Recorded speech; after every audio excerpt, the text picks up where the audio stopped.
Welcome to the Catch Up podcast, hosted by me, Phillip Blackmore. And today we are joined by Rohit Bansal. You can learn from all your positive experiences and the negative experiences as well. And we had quite a lot of negative experiences on that project. Yeah. In Dynamics world, there is multiple ways of solving a problem. You can define project plans or strategy, but it's the users who make a project successful or not. Scania project is probably the biggest project I've worked with. It's been going on for 20 years. Wow. And it's still going to go on for another 10 or 15 years easily. One of those that never ends. Keeping that mindset to, have a global solution, but still flexible enough to be able to localize, that is very important. He talks us through his career journey from a functional consultant all the way up to modern day being an enterprise architect for some of the largest global programs. Rohit, thank you so much for taking some time out of your day to join me today. I know from just speaking to you briefly off camera that you're going live with a program you're involved with fairly soon. So yes. time is incredibly precious. So genuinely, I really do appreciate you spending some time to talk to me today. Everyone's time is very precious, and yours more than most at this very moment in time. So thanks for talking to me today. Thanks for inviting me, Phil. Pleasure. So I guess what I always like to start with, Rohit, and from speaking to a wide range of professionals from the Microsoft Dynamics community over the last year or so, I think what's always really interesting is the variety in ways in which people get into the IT technology space. That there isn't just, I guess if you're going to be a doctor or you're going to be a lawyer or an accountant per se, that there's a fairly sort of generic path to performing those roles. But I find with IT and technology, you get people from all different backgrounds finding their way into the space. And if you'd just maybe start for a few minutes and just give us a little bit about your background, Rohit, your entry point into technology when you first touched on, and then leading into when you first touched on, Microsoft Dynamics as a product, that would be wonderful. So my plan was never to come into IT. I was always a finance professional. I came to UK from India in 2003 to pursue my MBA in finance. So I finished that, and then I did ACCA. So I'm an ACCA-qualified accountant. Yeah. I was never supposed to go into IT. I was always supposed to be a finance professional. I did auditing for a couple of years, and then I joined, you can call it an end user, but it was a food manufacturing company, quite a large brand in UK, well-known brand. And I was a finance controller there. Couple of years into that job, they decided to implement Microsoft AX 2009. Okay. So at that point, I kind of became the internal project lead from the client side. Yeah. And fortunately for me, unfortunately for the project, we hired a consultancy who had never done a Dynamics implementation. They were more of a Workday implementers who were starting a Dynamics partnership. Wow. And when was that, Rohit, in terms of timelines? Did you say sort of back in 20? So this project started in 2008. Oh, wow. So almost 20 years ago. So 18 years ago now. Wow. Yeah. Yes. So I became the internal project lead, and we basically touched all standard AX functionalities like master planning, warehousing, production, obviously all the finance, budgeting kind of modules. And because the partner was very new, so we had to do everything ourselves. So we had to train ourselves into how to configure the system. We were doing all the testing. We were training all the users as well. The project was supposed to be a 1-year project. It took like 2.5 years for them to implement that single legal entity. But it gave me a chance to, know Dynamics AX, very deeply. And once that project went live, the hypercare period was finished. I went back to my normal job, and I didn't like it anymore. So I enjoyed that project phase too much. And that's when I decided I want to move into consulting, being a consultant rather than a finance role. After that, I joined my first consulting job was at K3 Business Yes, Technology Group, K3 which no retail. longer Yeah, exists. Yeah. yeah, So yeah, very unplanned kind of move into IT from a finance professional, from an ACCA accountant to a consultant. absolutely. Well, and we see a little bit of that happening, I think, in terms of when um, people get brought, are working with what we call and describe as an end user customer, and they're the kind of become the sort of super user or the SME Hmm. within the business, within finance. People get involved in a program. They like the pace of it. They like the engagement of it. They like the fact that there is something, I guess, in many ways that you're driving towards. You're delivering something. You see a real Yes, value to your job in terms of exactly. Yeah. getting a system to go live, then also getting users up to speed and seeing them use the system and the impact that that can have, and the positive impact it can have. And I can Yeah. understand why people then, going back to your day job, it could be very hard to then sort of go back and just go, oh, I'll go back to happily being a financial controller when you've been working at a slightly different pace. Yeah. um and you said there, Rohit, so obviously you went from working with an end user, very much your first touch point with Microsoft Dynamics with version 2009. Got a lot of experience, and in some ways that was probably almost a blessing, I guess, in many ways. The fact that you had to learn so much, the fact Yeah. that it gave you so much exposure. Do you look back, like even today now, 18 years on, and think, do you take some of those learnings that you learned from that first project into the work that you do today and you're thinking today still in your role as an architect? Absolutely. I mean, as I said, you can learn from all your positive experiences and the negative experiences as well. And we had quite a lot of negative experiences on that project where Yeah. the project wasn't planned properly, Mm. the documentation wasn't correct, but all of that taught me what you shouldn't do on a project and how it should be done. So, I mean, the partner who we engaged with, that was their first Dynamics implementation and their last Dynamics Yeah. implementation. So they don't exist anymore.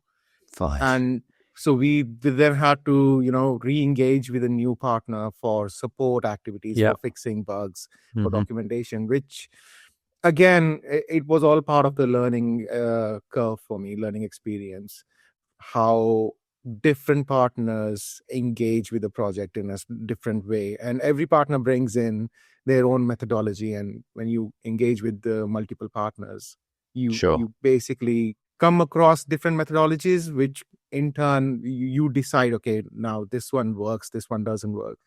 And that learning helps in future. Yeah. Yeah, absolutely. And then making that move from working sort of what we call end user customer side to then taking that first step into K3 retail. How did it differ initially working for a partner? That because you're going onto the different side of the fence, aren't you? Then you're Yes. then delivering for the customers. Was that quite a change? Was it? How did that impact your learnings? Like, what did you learn from that change, and how did it differ working end user to a partner? It was a big, I would say, a culture shock to me, because when you are working at an end user, your priorities are very different to when you're working for a partner, Yeah, because partners are very much focused on, profitability and margin. timely delivery, but Hmm. client focus is on having the right solution in place, regardless of whether it is in scope or whether it was in the statement of work signed or not. So yeah, I think when I moved into K3 initially, yes, there was a huge learning there as well, because K3 being a retail focused partner, I learned a lot about retail, and working on various different projects. It gave me a lot of experience as well on different ways businesses work. And retail business is one of those where their processes are very different, especially, so K3 specialized in fashion retail. Yeah, yeah, And the fashion retail business is like no one else. Like, your planning is very different, your product range changes almost every season. yeah, So absolutely. So that was a big eye opener, and getting to work with multiple projects, multiple people, and the team at K3 was really, really good. They had very good mix of consultants, technical architects, even the project managers. So that learning was really, enhanced when I was at K3. Sure. And I guess that's some of the, when you're sort of elaborating there a little bit, Rohit, when you work in specifically on one end customer project, you know how that organization's processes work. But I guess the benefit sometimes, and I guess the point I'm trying to get to is, someone that's learning their craft, someone that's early in their career, actually there is a benefit to going and working in the partner channel, because I guess you get exposed to a lot of different customers, a lot of Yes. different projects, a lot of different ways of working, different cultures, which fine tunes your skill set in many Yeah. ways. Is that fair to say? Yeah, that is absolutely correct. And at K3, because we were working with so many different clients at the same time, you get to see similar kind of issues every client was reporting. Right. So it kind of made it clear that the people have very similar problems. Yeah. It's just that who they work with defines what kind of solution. Because in Dynamics world, there is multiple ways of solving a problem, but you need to make sure that the way you are recommending to the client fits their business. It and it's not like there is a silver bullet which will work for every single client. That's not the case. Yeah. So you have to understand the client requirements, their processes, and then give them a solution which works for them. Yeah, absolutely. And do you think it helped you starting your career in an end user, then moving to a partner, because it gave you that perspective of being on the other side of the fence, as in being the customer, being the client? It gives you, I don't know if empathy is the right word, but it gives you that like understanding of like when you are representing a partner and you are a consultant or an architect working consultancy side, if you've been on the user side, you maybe do have a little bit more understanding and empathy for their experience of what a project is. Yes, and that I carry that throughout my career, because end of the day, it's the people who are on the floor doing the job day in, day out. They are the one who matter. They are the one who make a project successful or unsuccessful, because they need to make sure that they use the system properly. You can define project plans or strategy, but it's the users who make a project successful or not. And yes, because I came in from a end user side, I knew how even a small problem can have a large impact on a large group of users who are probably not even part of your project delivery methodology. It could be like a picker in the warehouse and how they use handheld guns, or a production operative on the production shop floor. You're gonna have hundreds of those, and if you put in a process which makes their job more difficult, then they're not gonna be happy. And it's not about whether they are able to do it or not, whether they think may improve their life. The new system you are implementing, if they are affecting their job, they can do it more efficiently. That is what makes the project successful. Yeah. And then if I sort of take your career a little bit further on, maybe because I know now and today and for quite a while you've been working very much as an independent contractor. So you very much, like most people, start out the career permanent roles. At what point did you start thinking, Rohit, that being a contractor was something that you wanted to do? Was there a moment where you thought, look, yeah, I'm ready to do it now. I've honed my skill set. I feel like I am capable as an all-round functional solution lead. Now's the right time for me to go out and offer my advice as an independent professional. How did you take that thinking? How long did it sit on your mind for quite a while, or was it quite instinctive, the move from permanent to contract? So I stayed on at K3 for nearly 2 years. But I think my move into contracting wasn't. I think there were two aspects to it. One was the personal reason. So we had some I would say a personal tragedy at that time, Okay. and which Hmm. due to which I had to, make a move and Yeah. make sure our future is secure financially. Hmm. And the second reason was it is more to do with the partner side and the client side, because I was coming from client side, and the kind of freedom you get when you work at client side is very different. You're limited by the budget constraints or Yeah. anything. You basically, your main focus is delivering what's needed, Hmm. without having any budgetary constraints or Hmm. time sheets and Yeah. all of that. You just do what's needed to do, and you can focus on a single client. With a partner, 1 week you are working with one client, then you are doing pre-sales, then you are doing fixes for another client, so that focus Yeah. isn't there. But at client Sure. side, you can focus on a single client, Hmm. and make sure you do the best delivery. So I think my personal preference working on the client side was probably the main factor, Sure. because of which I Yeah. plan Yeah. to move You into enjoyed it contracting. more. Yeah. Yeah. Yeah. At client side, there's no point going permanent, because that role is temporary. Once the project delivery is done, once the system is settled down, they won't have any need for you. So contracting made sense. Yeah. You kind of you're almost, if you stay with the end customer, at some point you're just going to move back into being a BAU support Exactly. type. Yeah. Yeah. Which for someone that's got the breadth of experience that you've gained and gathered over the years, it feels like that's not the best use of your knowledge and your time. And then when we sort of look back at, because you said when you first interacted with the product, it was 2009.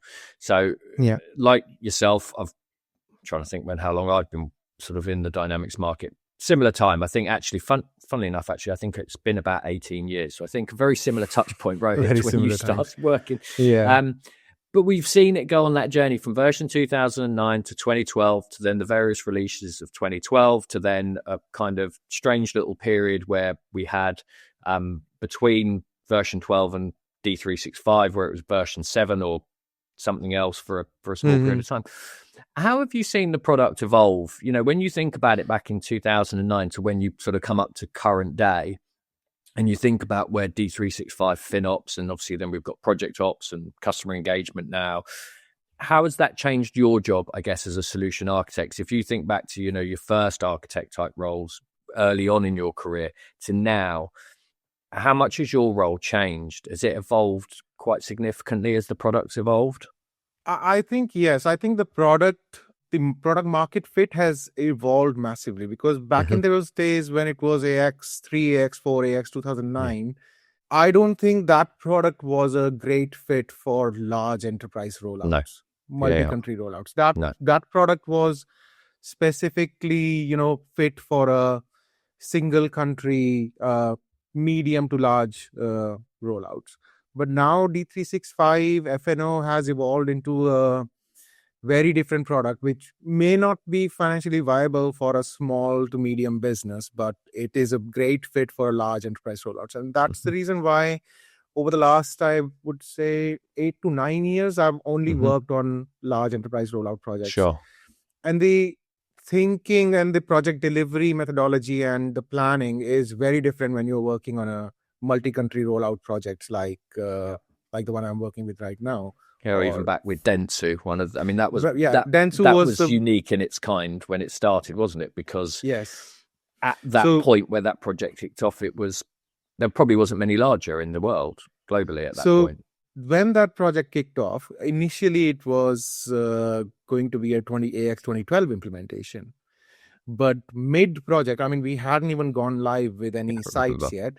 Yeah. They decided to shift to D365, and we had to migrate everything from 2012 to 365, and that's when I had joined Dentsu.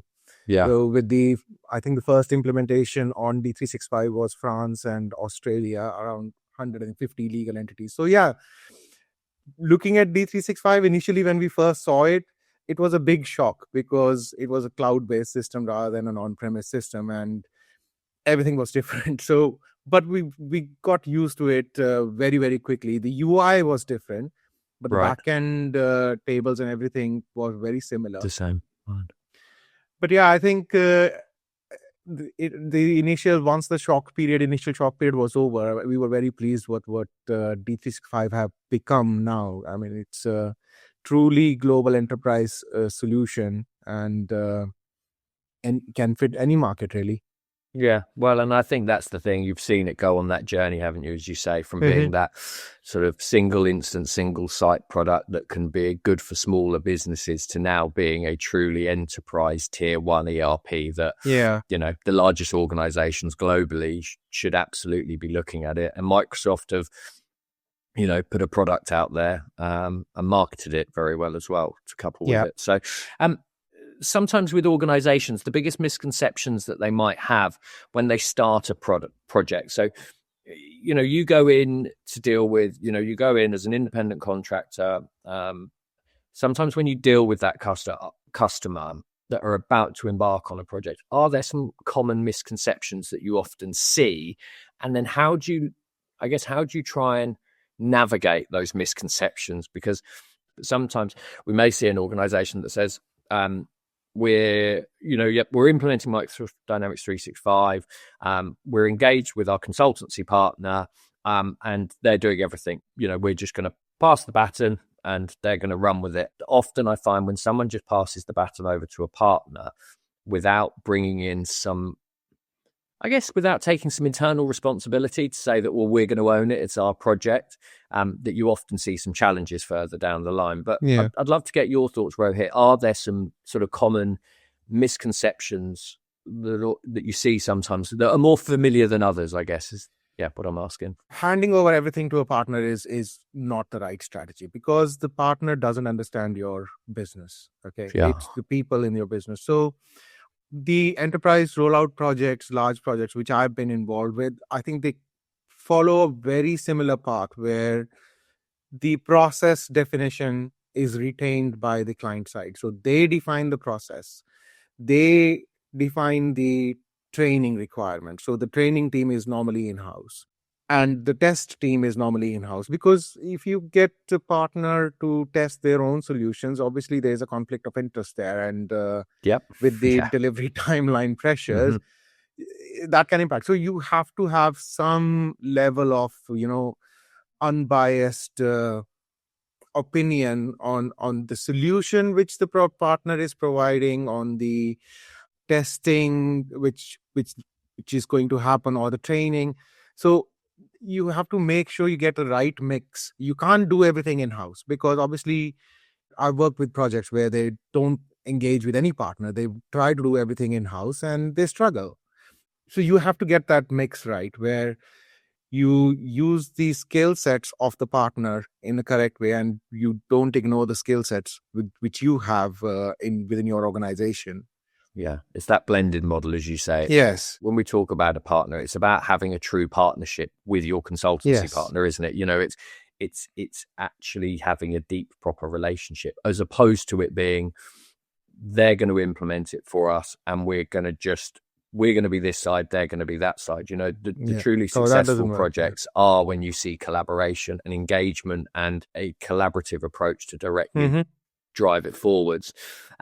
When I think back to 2009 and 2012, I used to see and experience quite a lot of projects that where you'd see quite a lot of customizations or quite heavy centric customization projects where you'd get a lot of developers on a project and you would see bespoke versions of Microsoft Dynamics being implemented. With the evolvement of the product, and now we sit with D365, is that still viable? Does that still happen? Has the evolution of the product meant that, I guess, businesses are very much pushed away from the customization route? Back in AX 2009 and 2012, the ISV landscape wasn't very developed, but it's a lot better now. So you don't have to develop something in D365. You can easily find an ISV who has already done the development from your side. And most probably you will find someone within that ISV landscape who has done the work, who has proven their product with other clients. And So the need to do heavy developments in D365 is not as much as it was back in 2009, because at that time it wasn't something Yeah. wasn't available. So Yeah. specialized Yeah. industry specific products were not available.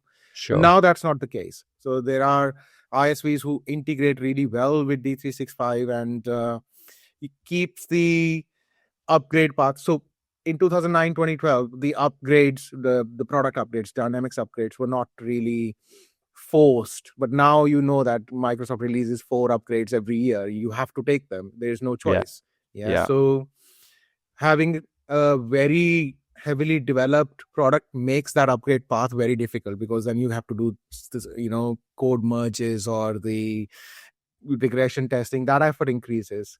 So I think, at least with this current project I'm working with, the aim is to keep it vanilla, out of the box Dynamics 365 as much as possible, and fulfill the additional requirements using ISVs or using and now that with the Copilot agents, that is also going to have a large impact, when once the agent availability is higher, and more agents are developed to fulfill the shortcomings of the product itself.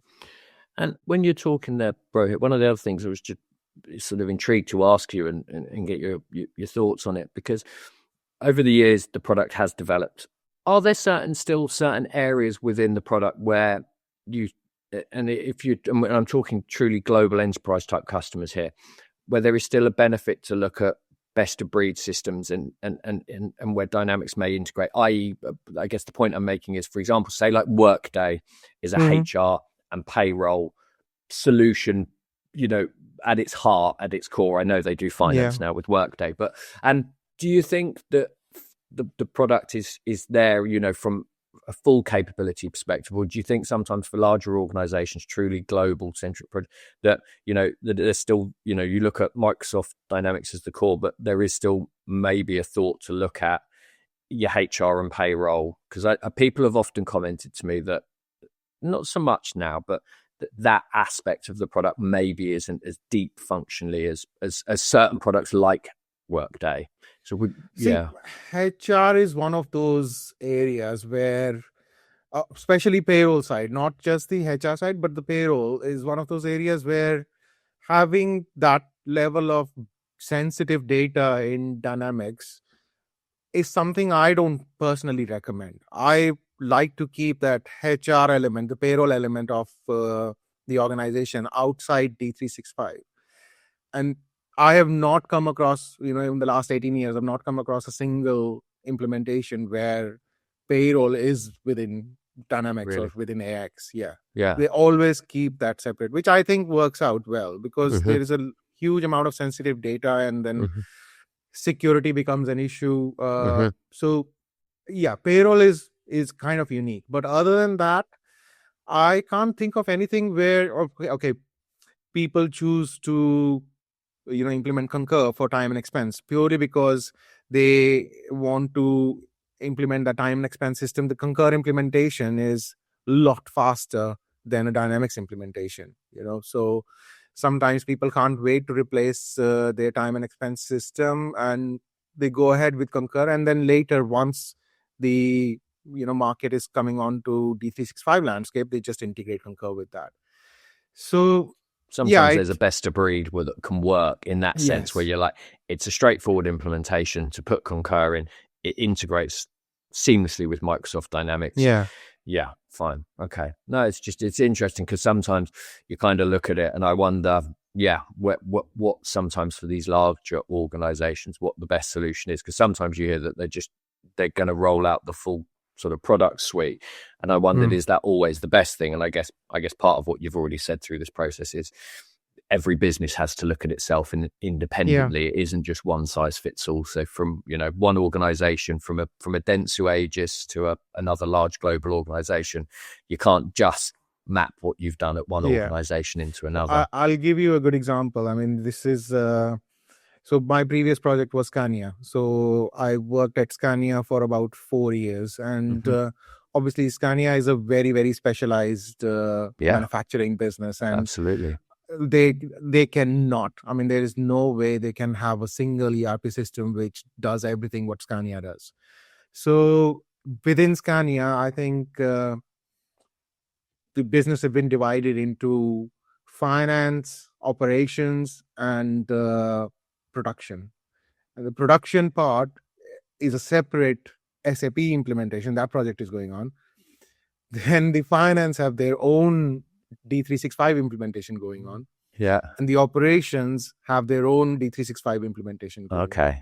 Yeah. And the operations implementation, which the project I was part of, even that is basically 5 different production instances of D365. Wow.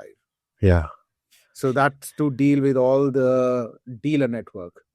And obviously Dynamics doesn't have a specialized dealer network where warranties or the servicing of the trucks can be dealt with. So they partnered with the third-party service provider. I'm not sure if you are aware of them, Anata.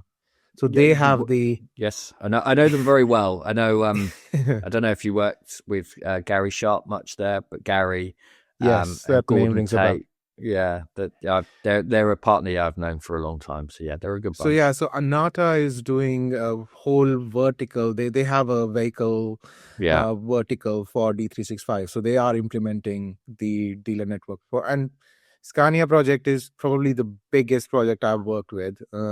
It's been going on for, I think, around 20 years. Wow. And it's still going to go on for another 10 or 15 years easily. One of those that never ends. Yes. Trust me, it is very, very big. Yeah. And I guess sometimes within there's intricacies between those large projects that make them really interesting and very exciting. But I guess to some sense that you mentioned there, Rohit, is it quite hard sometimes to feel where you've made an impact in such a big project because of the fact that it is so continuous that you're kind of like, whereas sometimes on not smaller projects, but like where you can see something go live, where you can see the user adoption, that you get a bit more of a sense of not a sense of purpose, but just a sense of satisfaction maybe that you've delivered something, whereas sometimes on these behemoth projects it almost just feels like they never stop. Yeah, I think the way the Scania project was set up, we still had that close interaction with the end users because they'd subdivided their projects into multiple regions. And each region had a very focused small team of, let's say, 10 people. And we were the ones who were actually working on the ground with the end users and training them. Mm-hmm. So yeah, we still had that close connection with the end user. We went live with few sites, and that was exciting. The users, to be honest, when I left that project, I'm still in touch with those guys. They still, you know, keep in touch. Feel like they want me back. But yeah, I think the pace at which a small project moves and a large enterprise project moves is very different. Small projects, they want to do things very, very quickly, but large enterprise projects, there are so many I would call it red tape that you have to get through to get things moving. And just budget approvals, sign off statements of work, it just takes that bit longer. Scania is that kind of project where the team is, I think they've got about 450 people internally delivering the project. So it does, any small changes you want to propose, they have to go through multiple level of approvals and build activities, testing. So the small projects in that respect are very fast paced and it's a little bit different. Projects, and then if we sort of lead on to that, and I always think about this, when you kind of look at organizations and you think about a D365 implementation, is there a way in which, or from a personal standpoint, Rohit, where you sort of, let's say 12 months post go live or once you've gone live, that what success looks like for an organization? Do you have any kind of measurable things in your mind that you think, that really was a success, that project, and there's a way in which in your own mind that you measure success or how you visualize success? What we are doing on this current project is we have now started developing an adoption matrix. So we check, who in different areas of the business, whether it is AP, AR, or uh, supply chain or production, how users are adopting the system month on month. So let's say month 1, 2, 3, they are processing, I don't know, 1,000 AP invoices Yeah, per yeah. month. But then you gradually see that See increase, the and then the increase. Yeah. backlog goes down. Oh, yeah, yeah. So that is that. I Yeah. mean, it's very visual. We are actually Yeah. creating dashboards which show it to the users. Okay, this is what your performance was 3 months ago, and this is where you are now, and this is where we want you to be. So that visual analysis helps user and helps Huge. the project team as well to identify, okay, where are we missing? Okay, let's say we went live in this site, their curve was, 45 degrees, say, and on this side their curve is 25 degrees. So what are we missing? So that is the kind of analysis which tells us, okay, what did we do better in the previous side, and what Hmm. we didn't do on this side. Yeah. So that Yes. gives us the sense of, whether it's been success or not, Hmm. looking at the adoption matrices, and also the number of bugs coming out of a live site, that has to go down a downward trajectory. So Fine. Yeah, no, that's really interesting that there is, and putting those pieces in place, because it really shows the user adoption, but also shows the user the value add. This is the yeah. journey that you're going on, which retains their buy-in, because that, like you say, they're the people using the system day to day, so you want them to buy into it.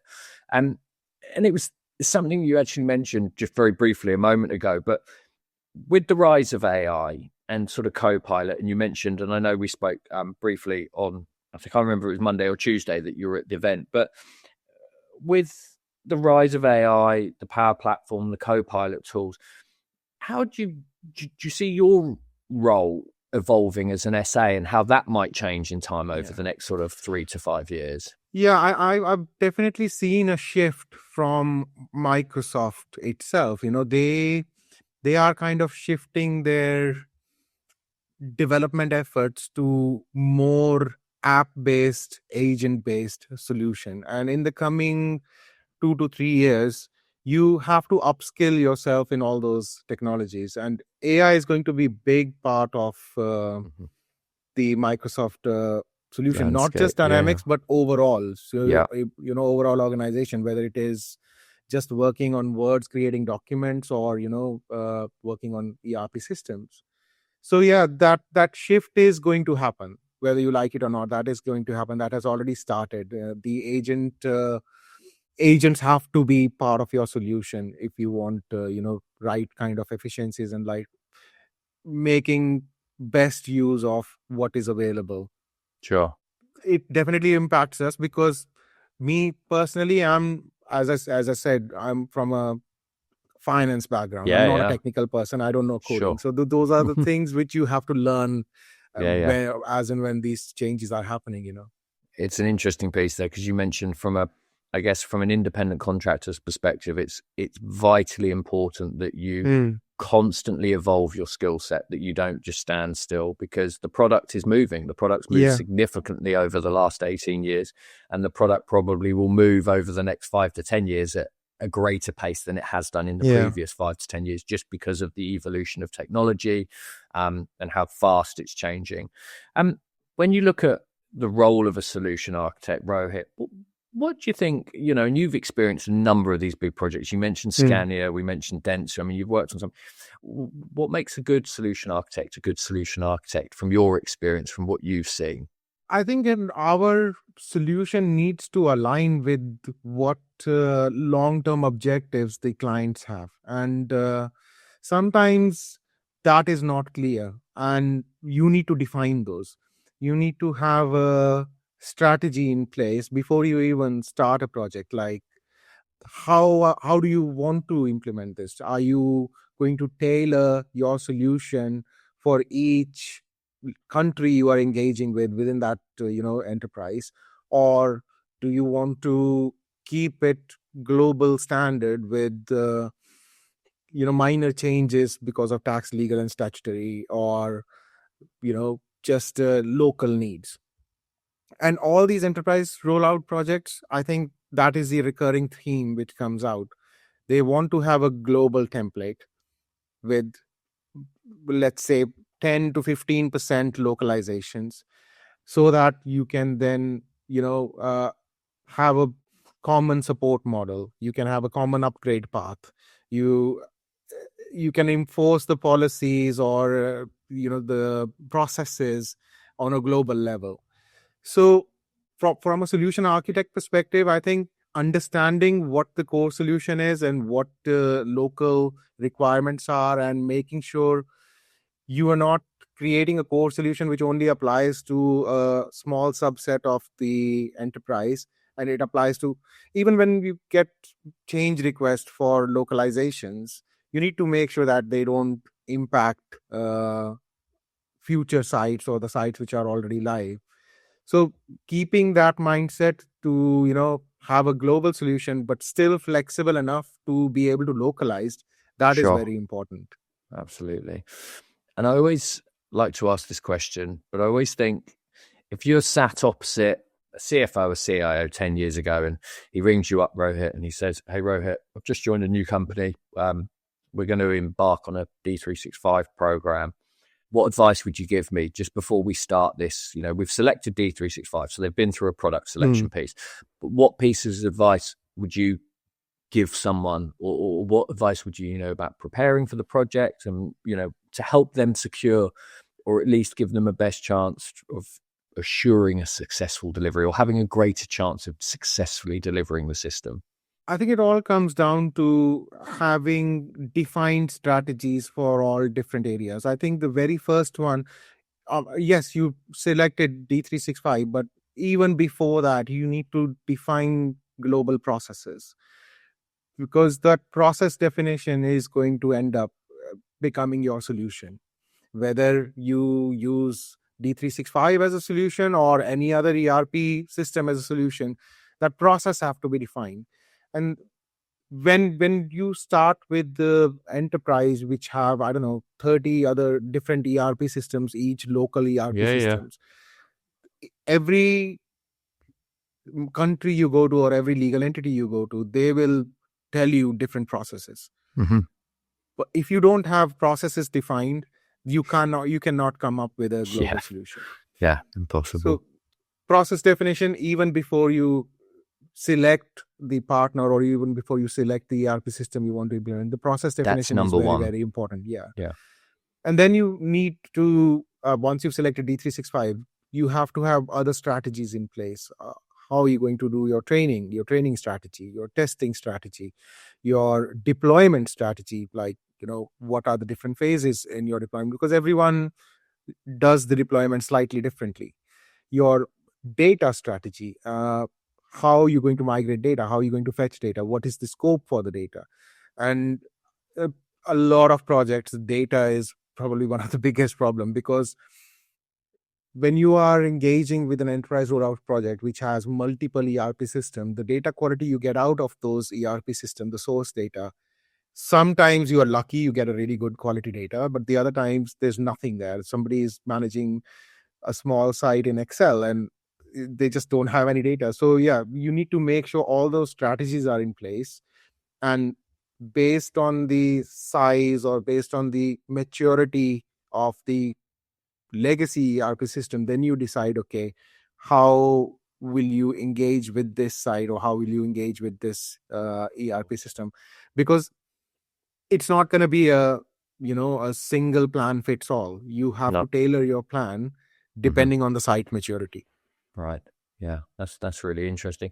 And I guess even with the involvement of sort of Copilot and AI agents and tools, it still comes back to, when you're like all of those nice to haves and wonderful things in terms of how the product's going to evolve, but fundamentally everything that you've just mentioned there, they're still things that business are always going to have to do before they get to the point before they even thinking about an AI agent or Copilot. You've got to get your initial processes mapped and your strategy for data migration testing.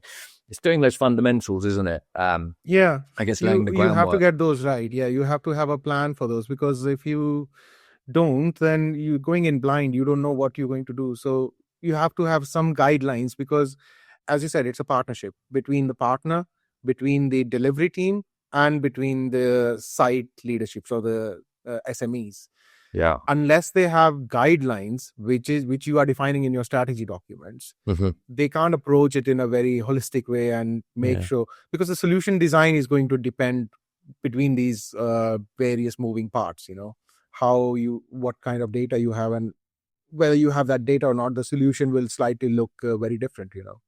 Yeah, no, that's fascinating. Rohit, I just, as much as anything, I just want to thank you for your time today. It's been the conversation that we've had. It's kind of flown by. I think we've almost been speaking for an hour now, and I know you're super busy, so I'm very mindful of taking up too much of your time. So you sharing your insights and your thoughts there has been really interesting. And I think for any organization that's either embarking or currently underway with the Microsoft Dynamics project, having a little listen and just thinking about some of the insights that you've given there and what really is important. And I think the points in terms of about the ways in which you're currently measuring success, I think that's really interesting, because I don't know if all organizations are doing that, but I think certainly for some that, if they're struggling to see success within a project, taking on some of those ideas of what you're doing currently is a great way to show the business and the users how the benefit that they're getting from these system implementations. So thank you so much for your time today. I really have enjoyed speaking to you and appreciated your time as much as anything. Rohit. Same here. Thank you, Phil. Pleasure. Thank you for listening to the Catch Up podcast today. Please subscribe on your preferred podcast app for latest episodes, and head over to YouTube for the full video version.